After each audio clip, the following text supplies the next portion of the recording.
아세안부터 경주 에이펙 정상회의로 이어지는 이른바 외교 슈퍼위크가 시작됐습니다. 에이펙 외교의 최대 과제는 무엇인지 관련 내용들 홍현익 전 국립외교원장과 이야기 나눠보겠습니다. 어서 오십시오. 안녕하십니까? 네, 안녕하십니까. 트럼프 대통령이 말레이시아 일정을 시작으로 일주일간의 아시아 순방길에 올랐습니다. 미국 입장에서는 이번 순방길에 중국과의 무역 합의에 가장 공을 들이지 않을까 싶은데 미중 담판 정상회담 결과에 세계 경제 이목이 집중되고 있는 상황입니다. 그렇다면 우리나라 입장에서 보자면 어떤 점에 가장 주목을 하는 게 좋을까요? 미중 정상 간의 관세 협상이 좀 잘 타결되는 게 한미 관계나 한중 관계 다 좋죠. 미중 관계가 안 좋으면 한중 관계 설정이 매우 어려워지고 예. 한미 관계도 굳이 좋을 건 없고 남북 관계도 개선되기 어렵고 그러니까 미중 간의 갈등이 잘 이번에 해소되는 것이 우리한테 매우 유리한데 지금 중국이 굉장히 공세를 벌이고 있기 때문에 사실 미국이 먼저 관세 전쟁을 시작했지만 최근의 상황을 보면 중국이 오히려 희토류 가지고 미국에 대해서 직접 미국에 수출하는 희토류도 제한을 해왔는데 이제는 제3국에 수출하는 희토류도 그것을 가지고 물건을 만들어서 미국에 보내면 중국의 통제를 받아라 라고 하는 사실 미국이 오래전부터 써오던 수법인데 네. 이거를 중국이 미국한테 적용하니까 미국으로서는 굉장히 이제 당혹한 그러니까 그동안 전 세계가 미국은 주로 이제 기술 같은 거 반도체 기술 이런 거를 자기네 기술을 사용하는 제품은 중국에 수출할 때 허가를 받아라 막 이런 식으로 벌써 수십 년 동안 제재를 해온 거거든요. 네. 미국은. 그런데 미국이 정작 제재를 당하니까 희토류 제재 당하니까 굉장히 곤혹스러워서 100% 관세를 매기겠다. 근데 11월 1일입니다. 근데 트럼프가 지금 자신도 어려운 게 미국 경제가 지금은 금융시장도 좋고 다 좋은데 굉장히 지금 스태그플레이션의 먹구름이 다가오고 있다고도 하고 또 좀 있으면 이제 그 땡크스기빙 데이라고 그래서 추수감사절 이게 굉장히 미국인들이 이 쇼핑하는 시기거든요. 네. 근데 관세를 중국 제품 100% 매기면 굉장히 다 모든 물품이 가격이 오를 거란 말이죠. 예. 그러면 트럼프 인기가 추락할 수가 있어요. 그러니까 이거를 시진핑 주석은 이걸 다 계산하고 요때쯤에 이제 굉장히 강공으로 나온 거죠. 그런데다가 무슨 선박에 대해서도 그 미국에 들어오는 중국산 선박의 관세를 입항료 같은 걸 엄청 부과했는데 예. 그럼 중국도 부과하겠다 그러고 그래서 지금은 중국이 공세로 나오고 있기 때문에 사실 어저께 말레이시아에서 베센트 재무장관하고 허리핑 중국 그 부총리하고 만나서 1차 회담을 했습니다. 그래서 건설적인 회담을 했다 그래서 그렇게 전망은 나쁘지 않은 것 같은데 오늘도 지금 이제 회담 또 이제 하고 있습니다. 그래서 오늘까지 회담 결과가 이제 30일 날 그 미중 간의 정상회담 부산에서 지금 열린다 그래요. 예. 경주에서 에이펙은 하는데 미중 정상회담은 부산에서 30일 날 한다고 합니다. 이게 제가 보기엔 낙관적으로 일단은 큰 갈등이 더 크게 번지지는 않을 것 같아요. 그러니까 너무 크게 긴장할 필요는 없다고 봅니다. 네, 그러니까 30일 부산에서 6년 만에 트럼프 대통령과 시진핑 주석 양자회담 열리는데 이 협상이 결론에 이를 가능성 좀 낙관적으로 보고 계신다고 하셨고 그런데 이렇게 미중 무역 갈등이 좀 최고조에 오른 시점에 순방길에 오르면서 트럼프 대통령이 이런 이야기를 했습니다. 중국뿐 아니라 미국도 양보해야 할 것이다. 네. 그동안 트럼프 대통령이 굉장히 좀 미국 우선주의 발언들을 많이 해왔었기 때문에 이렇게 양보라는 키워드를 좀 입에 올린 거는 좀 이례적이지 않나 싶은데 이걸 좀 어떻게 해석해 봐야 될까요? 그러니까 중국의 전략은 장기적이고 치밀한 계산하에서 하거든요. 근데 트럼프 대통령에 대해서는 지금 전략이 별로 없다. 이런 얘기가 나오고 있어요. 예. 너무나 즉흥적이죠. 그러니까 오히려 중국한테 당하고 있다. 지금도 약간 수세에 몰린 듯한 기세예요. 지금 계속 트럼프 대통령 입에서 나오는 얘기들이 우린 100% 관세 매길 것이다. 우리가 더 강한 무기를 갖고 있다. 우리 수단이 더 많다. 이렇게 얘기는 하지만 실제로는 좀 밀리고 있는 듯한 모습이에요. 그래서 굳이 그 100% 관세 매겼으면 100%를 매기면 지금 이미 55%인가 있기 때문에 157%가 된답니다.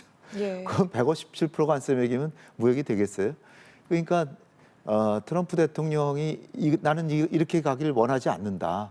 따라서 중국도 양보하고 우리도 양보할 테니까 서로 합의선을 찾자라고 지금 계속 얘기하는 겁니다. 네. 그러니까 어떻게 보면 관세 전쟁은 미국이 주도하고 또 미국의 입장에서는 중국을 견제하기 위해서 전 세계 관세를 다른 나라도 할 수 없이 매긴다 말하고 이래 왔는데 네. 중국한테는 꼬리를 내리고 한국이나 유럽이나 일본 같은 우방국들한테는 오히려 우리도 3,500억 달러 투자하라 그러는데 우리한테 오히려 더 강하게 나오고 있잖아요.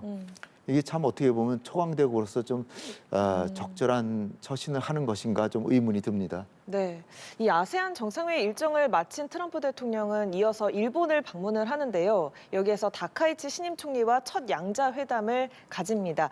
일본은 일단은 트럼프 달래기에 좀 나서면서 아마도 조선업 분야 협력 각서를 체결하는 방향으로 이야기를 하지 않을까 하는 관측들이 나오고 있는데 이 미일 회담을 보면서 우리나라도 좀 주목해야 될 부분이 있다면 어떤 게 있을까요? 일본하고 우리나라하고 중국하고 그 세 나라가 세계의 조선업을 3분하고 있습니다. 근데 중국이 지금 50%를 차지하고 있고요. 그리고 중국은 점점 더 늘어나는 추세예요. 한국이 30%, 일본은 10%입니다. 일본이 섬나라인데 제 3국 중에서 제일 조선 건조량이 제일 적어졌죠. 예. 그러니까 일본의 조선업은 지금 상당히 좀 쇠퇴하는 그런 상황이에요.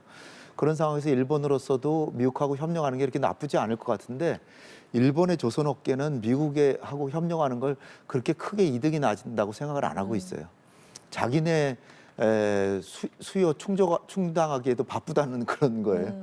그래서 미국은 일본이 미국에 투자해서 미국의 조선업을 크게 살려줬으면 좋겠는데 그래서 뭐 하여튼 일본으로서는 생색을 내기 위해서 양해각서라도 체결하자. 그래서 양해각서 체결하기 위한 워킹그룹도 만들고 이번에 뭔가 협력각서 같은 건 체결이 될 것 같아요. 예. 근데 이제 주요 내용을 보면은 일본에서 설계를 한 거를 미국에서 생산을 한다. 또 뭐 일본하고 미국하고 조선에 있어서의 표준을 맞추자. 또 뭐 일본이 미국에 좀 투자를 해라. 뭐 이런 내용들인데요. 사실 우리로서는 크게 고무적인 건 아니죠. 우리가 해야 될 일을 그렇죠. 일본이 하니까. 예. 그런데 우리도 뭐 기술 협력이나 뭐 이런 데 있어서 또 이 조선 산업에 있어서 한미일 3자 협력도 할 수 있기 때문에 우리가 너무 크게 걱정할 건 없고요. 단지 이제 아무래도 우리의 점유율 같은 게 조선업에 있어서 점유율 같은 게 조금 줄어들 수도 있기 때문에 그렇게 좋은 소식은 아니지만 예. 너무 걱정할 필요는 없다. 이렇게 보고요. 자동차 같은 경우도 지금 도요타 자동차가 미국에서 너무나 많이 흑자를 보고 있으니까 미국에서 이제 계속 볼멘 소리를 하고 있죠. 우리한테 현대차, 기아에 대해서 볼멘 소리 하는 것처럼. 그래서 지금 재밌는 게 미국에서 생산하는 도요타 차를 일본에서 역수입하는 것을 일본이 제한할 방침이라고 합니다. 과거에도 도요타산 그 캠리라는 자동차가 있는데 그거를 90년대에 일본이 미국에서 생산한 거를 역수입한 적이 있대요. 그래서 미국의 무역 적자를 좀 줄여주려고 하고 있는 것이 일본으로서 이제 노력하고 있는 모습이죠. 네, 일본 상황까지 좀 짚어봤고요. 우리나라의 경우에는 뭐 앞서 이재명 대통령이 미국을 방문해서 회담했을 당시에도 조선업 산업 관련해서 좀 기대감이 높아진 바가 있는데 트럼프 대통령이 일본에 들렀다가 그 다음 날에는 우리나라에 옵니다. 한미 조선 협력 마스카 프로젝트와 관련해서 국내 조선소 방문도 좀 거론되고 있는 상황인 것 같은데 뭐 그렇다면 이를 계기로 한미 관세 협상의 돌파구를 좀 마련할 가능성은 어떻게 보고 계세요? 그러니까 한미 간에 사실 안보 문제도 한미 동맹을 재조정하는 문제 가지고 굉장히 여러 가지 과제들이 있었는데 유성락 안보실장이 계속 얘기하는 걸 들어보면 한미 간의 안보 부분은 대부분 타결이 됐고 원자력 협정 같은 것도 우리가 이제 제철이나 농축 같은 걸 하고 싶어 그 수십 년 동안 하고 싶어 왔죠. 근데 미국이 계속 막아왔는데 이제 조금 좀 풀어주려는 그런 그 합의가 이미 돼 있는데 이 관세나 투자에 대해서 타결이 안 됐기 때문에 이거를 과연 요번에 트럼프 대통령이 와가지고 29일 날 이제 정상회담 하는데 여기서 이제 합의문이 발표될지가 지금 아직은 의문 상태입니다. 근데 트럼프 대통령이 한국을 바라보는 거는 지금은 안보 문제는 큰 관심은 없는 것 같고 가장 큰 관심은 3,500억 달러 자기가 네. 원하는 대로 선불로 받기를 지금 아직도 원하고 있는 거고 거기다가 이제 그 중국하고의 패권 경쟁에서 지금 조선업이 지금 미국의 조선은 거의 뭐 세계 조선에 있어서 3%도 안 될 겁니다 아마. 그러니까 조선업은 완전히 쇠퇴했거든요. 그런 상황에서 패권을 유지하기 위해서는 해군력이 결정적인 거예요. 그런 상황 그러니까 향후에 한 10년, 20년 지나면 중국이 해양을 장악할 수도 있는 그런 상황이 되니까 이거 부랴부랴 도대체 누구랑 협력을 해야 될까? 근데 중국하고 경쟁하는데 중국하고 협력할 수는 없잖아요. 결국은 한국이란 말이에요. 예. 그러니까 우리가 마스카 프로젝트라는 걸 얘기했지만 너무 우리가 먼저 하겠다라고 나설 필요가 없어요. 지금 미국은 지금 한국에 대해서 언급할 때는 3,500억 달러 아니면 네. 조선과의 협력 이것만 계속 얘기하거든요. 그러니까 우리가 먼저 하자 그럴 필요가 없어요. 이번에도 이제 트럼프 대통령이 와가지고 하나오션이나 HD현대중공업이나 방문할 수도 있는데 아직까지는 지금 결정된 건 없다고 그래요. 예. 그런데 가볼 가능성도 있습니다. 그럴 정도로 조선의 협력을 하려고 하기 때문에 이건 우리의 중요한 카드니까 이걸 활용해서 3,500억 달러 투자하는 것을 잘 타결해야 되는 게 우리의 과제라고 봅니다. 네, 이 말씀하신 3,500억 달러 대미 투자금에 대해서 뭐 선불, 현금 비중 어떻게 할 것인지 네. 아직 뭐 구체적인 로드맵이 나오지가 않은 상황인데 지금 이런 상황에서 물론 한미 정상회담 29일에 예정이 돼 있긴 합니다만 이재명 대통령이 아세안 정상회의 참석을 위해서 오늘 출국을 했습니다. 네. 뭐 이 한국에서의 이 정상회담 전에 앞서서 말레이시아에서 잠깐이라도 좀 실무 협의 소통할 그럴 기회가 있을 거라고 보세요? 거의 없을 것 거의 같고요. 없습니까? 왜냐하면 지금 미국의 그 베센트 재무장관이나 그 무역대표부 대표는 지금 중국과의 회담에 예, 적극 집중을 전력을 하고 있죠. 있기 때문에 그러니까 우리하고 뭐 협상할 여지는 없고 우리 부총리나 산업부 장관이 얘기한 걸 들어보면 이 화상회의 같은 걸 통해서 추가 협의를 할 수 있는데 이것도 뭐 크게 기대하지 못. 트럼프 대통령은 지금 말레이시아에 가 있는 상황이고 화상회의로 과연 이렇게 될까 모르는데 결국은 트럼프 대통령이 결정하는 거거든요. 그 지금 협상에서 대체로 나온 얘기를 들어보면 3,500억 달러를 선불로 일시에 어디 입금해라. 이거는 미국이 접을 수밖에 없었을 거예요. 예. 우리가 그럴 능력이 없습니다. 우리의 모든 총력을 다해도 그건 못하는 거고. 그래서 8년이나 10년간의 분할해서 투자할 수 있다. 그래서 8년 정도 하면 250억 달러를 하냐, 10년에 200억 달러를 하느냐, 8년에 250억 달러를 매년 하느냐인데 이것도 사실 엄청난 금액이거든요. 2천억 달러라고 하는 게 우리 지금 하는 총재가 얘기하기로는 1년에 우리가 마련할 수 있는 돈이 150에서 200억 달러다. 그러니까 200억 달러가 넘어가면요. 우리나라 환율에 문제가 있어요. 지금도 환율이 1,440원대까지 거의 갔거든요. 이게 우리나라 환율이 흔들리면 금융시장에 영향을 주고 외국인 투자 같은 데도 영향이 있습니다. 그래서 우리가 매년 200억 달러 이상을 내는 거는 사실상 어려울 것 같아요. 예. 근데 그거를 트럼프가 받느냐 안 받느냐 여기에 문제가 있는 거예요. 그다음에 이제 두 번째로는 그걸 우리가 200억 달러건 250억 달러건 하면 이거를 미국 마음대로 투자하겠다는 거예요. 그게 있을 수가 없는 일이죠. 우리 돈인데 투자처를 최소한 협의해서 결정하든지 우리가 투자처를 결정하든지 해야 되는데 이거를 트럼프 대통령은 자기가 하겠다는 거예요. 근데 미국 내에서도 여기에 대해서 이거는 그렇게 하면 안 된다. 왜냐하면 트럼프 대통령이 결정하면 트럼프 대통령 친구나 자기가 하는 사업에다가 투자할 수가 있고 그리고 이게 굉장히 위험하고 그럼 미국의 신인도에도 문제가 있고 부패의 염려가 있다. 미국의 월스트리트 저널이라고 하는 보수 언론에서도 이걸 지적하고 나섰어요. 그러니까 미국을 위해서도 미국이 투자처를 전적으로 결정하는 건 막아야 됩니다. 그다음에 마지막으로 그 이익금 배분인데 이익금 배분에 있어서는 약간 유동성이 있는 것 같은데 지금 미국은 자기네가 구를 갖고 우리가 일을 주겠다고 막 그러고 나서고 있어요. 이것도 굉장히 우리가 투자하는 입장이니만큼 최소한 5대5 아니면 우리가 구를 갖고 미국이 이를 갖고 이런 식으로 바꿔야 타결이 되지. 한마디로 말씀드리면 트럼프 대통령과의 이번에 협상 타결을 목표로 해서는 안 됩니다. 협상이 타결이 안 되더라도 우리가 원하는 내용으로 합의가 되도록 최대한 노력을 기울여야 된다라고 좀 봅니다. 예, 좀 이 부분은 짧게 짚고 넘어가 보도록 하겠습니다. 북미 깜짝 정상회담의 성사 여부도 좀 주목을 받고 있는데 트럼프 대통령은 일단 김정은과 만나고 싶다라고 이야기를 했습니다. 네. 북한이 이에 호응할지 좀 궁금한데 좀 지금 상황을 보면 북한 최선희 외무상이 러시아 방문으로 자리를 비운다라는 내용이 좀 네. 전해지고 있거든요. 이게 좀 어떤 신호라고 봐야 될지 정상회담 성사 가능성이 좀 낮아진다고 봐야 합니까? 네, 김정은 위원장도 최고인민회의에서 핵 문제만 얘기 안 한다면 만나지 않을 이유가 없다 이렇게 네. 얘기를 했고 또 지금 판문점 인근에 그 환경 정리를 하고 있대요. 북한 측에서. 예. 그 얘기 뭐냐면 뭔가 트럼프가 올 수 있다는 걸 대비하고 있다는 거죠. 그런데다가 지금 유엔군 사령관은 판문점에 그 관광객들을 일주일 동안 금지시켰습니다. 그 내용은 미국은 지금 정상회담을 확실히 하고 싶어하고 김정은도 준비를 하고 있어요. 그런 상황에서 트럼프 대통령이 말레이시아 가는 비행기 타기 직전에 북한은 핵무기를 많이 보유하고 있는 국가라고 생각한다. 핵 보유국으로 인정은 안 하지만 핵무기를 많이 갖고 있는 건 사실 아니냐 이렇게 얘기를 했고요. 자기는 김정은 위원장이 연락에 응한다면 만날 용의가 있다. 이렇게까지 얘기를 해놨어요.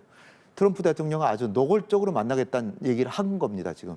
예. 그런 상황에서 지금 최선희가 러시아하고 벨로루스를 방문하겠다고 그래요. 예. 근데 지금 며칠 날 방문하는지는 발표가 없어요. 그 발표하는 게 뭐 11월 2일 이후라 그러면 뭐 아무 문제가 없죠. 네. 근데 사실 최선희 없이도 김정은이 트럼프를 만날 수도 있어요. 왜냐하면 지금 뭐 사전 협의가 된 게 아니고 정상끼리 상경례하는 그런 의미이기 때문에 최선희가 없이도 만날 수 있다는 측면에서 볼 때는 북한에서 뭔가 더 내놓으라고 지금 최대한의 삿바 싸움을 하는 게 아닌가라고도 생각이 들어요. 네. 그 얘기는 만날 가능성은 아직 남아 있다는 겁니다. 네, 아직은 좀 가능성을 열어두고 지켜봐야겠습니다. 자, 끝으로 이번 에이펙 최대 외교 과제를 짚어보도록 하겠습니다. 일단 한미 관세 협상 타결 여부 그리고 한중 관계 복원, 또 일본은 또 신임 총리와 우리나라의 네. 또 관계 설정, 거기다가 또 북미 대화 재개 여지까지 좀 그야말로 복합적인 과제들이 네. 굉장히 많은데 좀 우리나라의 국익 중심의 실용 외교 성과 어떻게 전망하시는지요? 한미 간에는 뭐 3,500억 달러 이거 해결하는 게 제일 중요하고요. 네. 그리고 너무 서두를 필요가 없이 그 뒤에도 협상할 수 있으니까 서두르지 않아야 될 것 같고요. 그다음에 한중 간의 관계는 시진핑 주석이 11년 만에 옵니다. 네. 그래서 지금 한한령도 있고 한한령도 완전히 이번에 해제했으면 좋겠는데 과연 해줄지는 모르겠습니다. 중국하고의 관계를 잘해야 되고 한마디로 말씀드리면 이념이나 그런 데 치우치지 말고 미국하고도 최대한 우호 관계를 갖고 중국하고도 관계를 완전히 이번에 돈독하게 만드는 계기를 만들고 다카이치 총리도 이번에 이제 취임했으니까 한일 관계 셔틀에게도 계속 이어가고 네. 그다음에 이제 에이펙 정상회담에서도 지금 AI 기반 우리가 굉장히 앞서가고 있기 때문에 대통령이 잘 아시는 주제인 AI 기반 국제 협력 이것도 해야 되고 그다음에 이제 가장 중요한 거는 미국이 지금 보호무역을 하고 있는데 사실 에이펙이라고 하는 거는 환태평양 지역에 있어서의 자유무역을 증응하려고 하는 거예요. 그러니까 트럼프 대통령이 정상회담에 자기는 참석 안 하려고 하는 것도 자기가 수세에 몰릴 수밖에 없어요. 네. 대부분의 거의 모든 나라는 자유무역을 원하고 있습니다. 이런 상황에서 한미 관계를 잘하면서도 자유무역을 지키는 최대한도로 지키는 이거 아마 시진핑 주석은 정상회담에 참석해서 주도할 것 같아요. 그런 상황에서 너무 중국에 치우칠 수도 없잖아요. 네. 그렇지만 또 자유무역은 해야 되는 이런 데서 잘 균형 있는 경주 선언이 마련되기를 간절히 기원합니다. 네, 알겠습니다. 자, 외교 슈퍼 위크를 주제로 이야기 나눠봤습니다. 지금까지 홍현익 전 국립외교원장과 함께했습니다. 고맙습니다. 감사합니다.